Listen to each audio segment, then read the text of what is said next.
relationships between NHC and the emergency management community. This year, the Hurricane Center is again narrowing the width of its forecast track cone. Over the past 9 years, the cone has shrunk by more than 30%, helping emergency managers and communities make more targeted decisions to support public safety.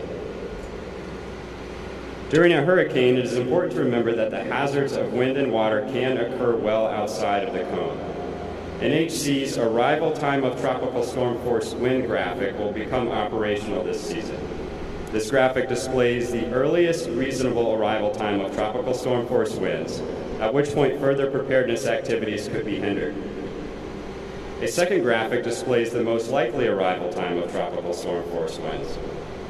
Additionally, the key message graphic will now be available on NHC's website, along with other tropical cyclone products. The graphic highlights essential points about hazards and forecast uncertainty for tropical cyclones posing a significant threat to land. For a full list of new and improved services from the National Hurricane Center, please visit their homepage, hurricanes.gov. Together, suite of sophisticated technologies, first generation models to satellite data, along with new and forecast graphics, will advantage for, during, and after hurricanes, increasing community resilience and helping build. I will now present the 2018 Atlantic Hurricane Season Outlook, which includes Atlantic, Gulf of Mexico, and the Caribbean from June 1st to November 30th. We expect 10 to 16 named storms with top winds of at least 39 miles an hour. Of those, 5 to 9 will become hurricanes with top winds of at least 74 miles an hour, including 1 to 4 major hurricanes reaching Category 3 strength or higher. These numbers are based on probabilities of a 40% chance of a near normal Atlantic season, 35% chance of an above normal season, and 25% chance of below normal activity. Atmospheric and oceanic conditions that factored into this outlook include near neutral INSO with a possibility of a weak El Nino developing, near average sea surface temperatures across the tropical Atlantic and Caribbean, and a weakly warm Atlantic multi-decadal oscillation. This outlook is made possible by the work of Dr. Jerry Bell, lead seasonal hurricane forecaster at NOAA's Climate Prediction Center, and his team. Dr. Bell is here today and can address questions you may have about the outlook during the Q&A session. Dr. Bell and his expert team of scientists produce this outlook based on a comprehensive set of analyses and statistical and dynamical forecast models, many of which we have recently developed but rely on decades of archived weather and climate observations. In summary, the outlook suggests that we will experience a near or above normal hurricane season this year, and NOAA is taking great strides to deliver the world's best regional and global weather models to keep you informed ahead of an approaching storm. While we cannot prevent the storms themselves, we can take action to better prepare for such events and their impacts on our communities. I would now like to invite FEMA's Dr. Daniel Kaniewski to discuss what people can do to prepare for this upcoming season. Thank you.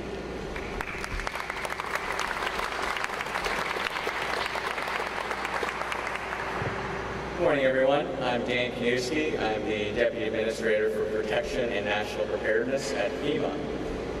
Thank you to NOAA for hosting us today. I think we can all acknowledge the great work that the National Weather Service does, as well as NOAA and the National Hurricane Center, to prepare all of us, to alert all of us, to make sure that all of us are as knowledgeable as possible about the risk we face for the 2018 hurricane season. With that, I'd like to briefly highlight some of the actions that we are taking at FEMA in light of the 2017 hurricane season for this year. First, we conducted a comprehensive after-action review of the 2017 season that captured lessons learned and updated policies, procedures, doctrine, and programs at FEMA to make sure that we as an agency are maximally prepared. Now, based on these lessons, we also released our strategic plan recently. That's a 5-year strategic plan that sets the course for where we see FEMA in the future. The strategic plan includes 3 goals. Number 1, fostering a culture of preparedness, something we'll talk about today. 2, catastrophic readiness. 3, reducing the complexity of FEMA programs. Now, we've also updated our operational plans, streamlined and simplified some of our procedures, pre-positioned commodities in hurricane-prone areas, and recently conducted a national-level exercise simulating a mid-Atlantic hurricane strike with our federal, state, and local partners.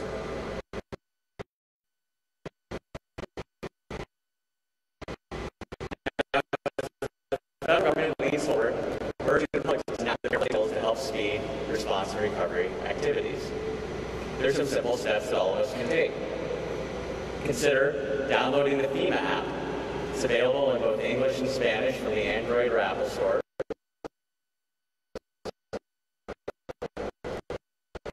And it provides checklist maps of shelter as well as also take a few minutes to create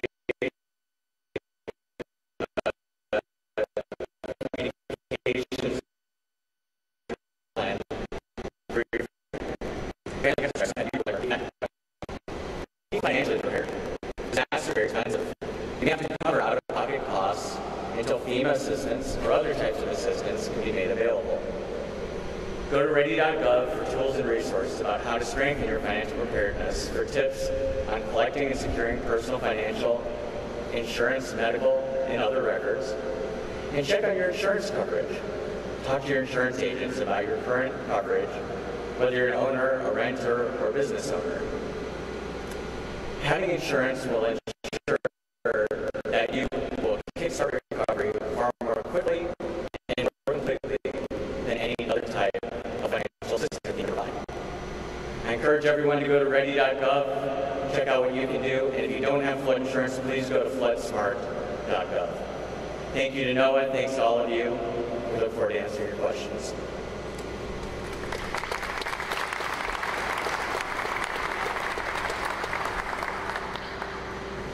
Thanks again to all our speakers. We will now start the Q&A session. We will start with any questions from reporters in the room. Just please raise your hand and we'll hand the microphone to you. Please state your name and affiliation, and we'll get your questions answered. And I'd also like to welcome Dr. Jerry Bell to the stage. He's the lead hurricane seasonal forecaster. Operator, we're going to start with questions in the room first, but can you please give our callers instructions on how they may be in the queue to ask a question?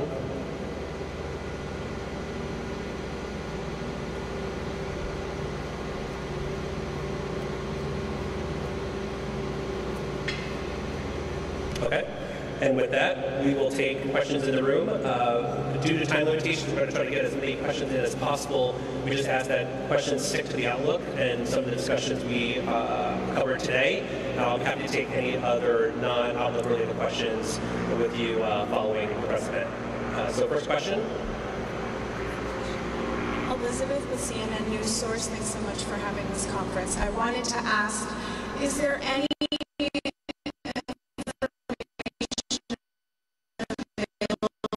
on what kind of activity can Mr. Jerry Bell. Typically, with a more active season, the entire region around the Caribbean Sea, as well as both the Gulf and Atlantic coast of the United States, are at an increased threat. We don't. The seasonal outlook is not a hurricane landfall prediction. It's for the overall seasonal activity.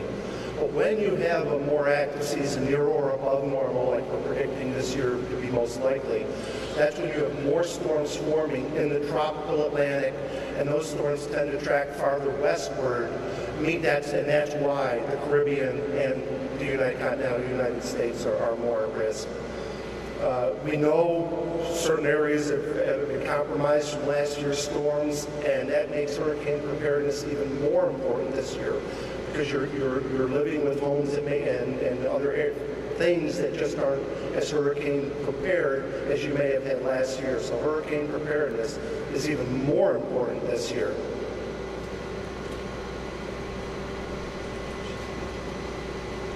Hello, Melissa Marino with News Channel 8. My question is, how does this outlook compare to other seasons in the past? I know you kind of just mentioned active season. Can you reiterate on that a little bit? Well, we're predicting 10 to 16 tropical storms. The average is 12, so that's average or above. We're also predicting 5 to 9 hurricanes. That's quite a few hurricanes. We're not expecting this season to be one of the most active on record. There's no strong climate signal saying it's going to be extremely active like last year or extremely weak. We're expecting a near average season, which means a lot of storms forming in the Atlantic, which again means this is time to start getting prepared for the hurricane season.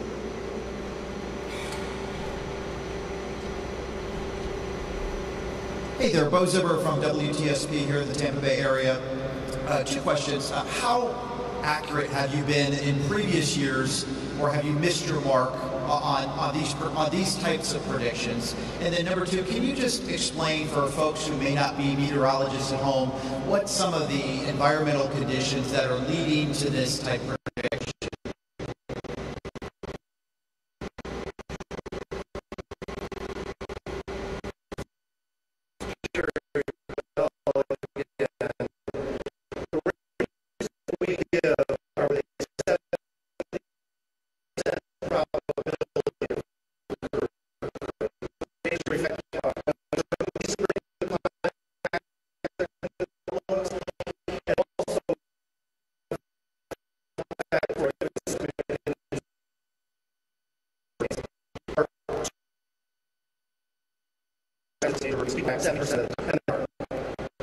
It turns out, as far as climate factors and what's the scientific basis behind the outlooks, it turns out there's a couple of dominant climate factors that strongly control the wind and air pressure patterns across the tropical Atlantic and Caribbean Sea. And by predicting these climate patterns and really their combined impacts, we can often make a confident forecast for the season as a whole. One of those climate factors is the El Nino-La Nina cycle that Dr. Jacobs mentioned. El Nino acts to increase the wind shear, which suppresses hurricanes. We might get a weak El Nino to maybe suppress the latter part of the season this year. That's an uncertainty in this outlook. Its counterpart, La Nina, like we had last year, reduces the wind shear, favors a lot more hurricanes. We don't expect La Nina this year. Another major factor is one that controls rate for decades at a time. The second is the multi-oscillation pattern is reduced since 1995.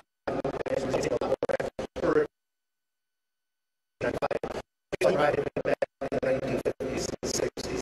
So again, by predicting climate factors, monitoring, research, tremendous use of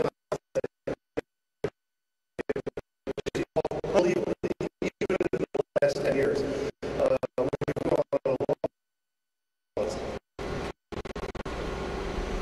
Any other questions in the room or in the hangar? Okay, and do we have any questions on the phone?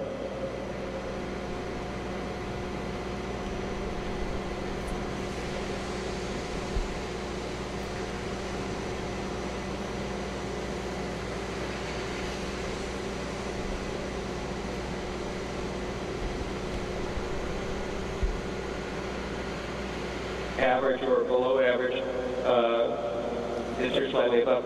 That it only takes. Could you and so you could get a sense of ease that they could be counterproductive. Could you talk a little bit about that and what one hurricane can do? Could you repeat your question? You are unmuted. Do we place you live in the call? Lauren? Can we go to another question, operator? I'm sorry? Can you restate your question? Certainly. My question is, I've heard from experts in the past that these predictions can be somewhat misleading or lead people a false sense of security, because even in the lightest hurricane seasons, a single storm can do so much damage. Could you comment on that? Sure, this is Jerry Bell again. Absolutely, regardless of the seasonal hurricane prediction, Atlantic and Gulf Coast residents need to prepare every single year for the hurricane season, because we know hurricanes can strike in a week in a relatively quiet year.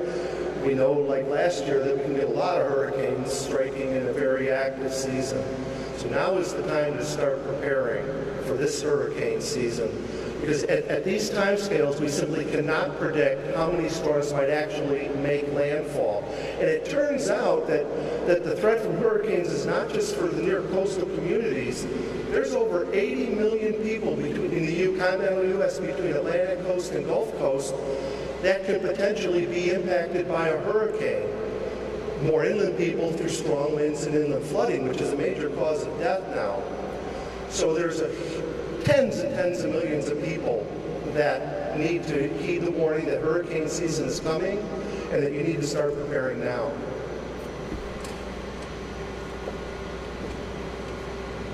Operator, next question, please.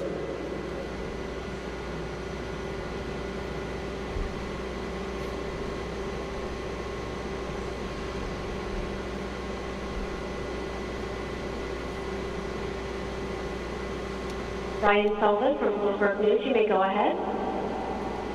Hey, thank you. My question is simply with the possibility of a weak La Nina, would it form in time to even have an impact on this year's hurricane season, or is it going to be too late to really have any kind of a measurable influence? Right now, we're expecting to have no El Nino or La Nina. That state is referred to as ENSO neutral. But there's a lot of uncertainty in these types of predictions with El Nino and La Nina at this time of the year. The models are suggesting, and the latest forecast from the Climate Prediction Center are suggesting that El Nino could possibly develop later in the season. If it does develop during October-November time frame, and it develops of sufficient strength, then it could possibly shut down or weaken the latter part of the season. But right now, if El Nino does not form and the Atlantic Ocean temperatures warm up a bit from where they are now, we could certainly see the seasonal activity near the higher ends of the predicted ranges.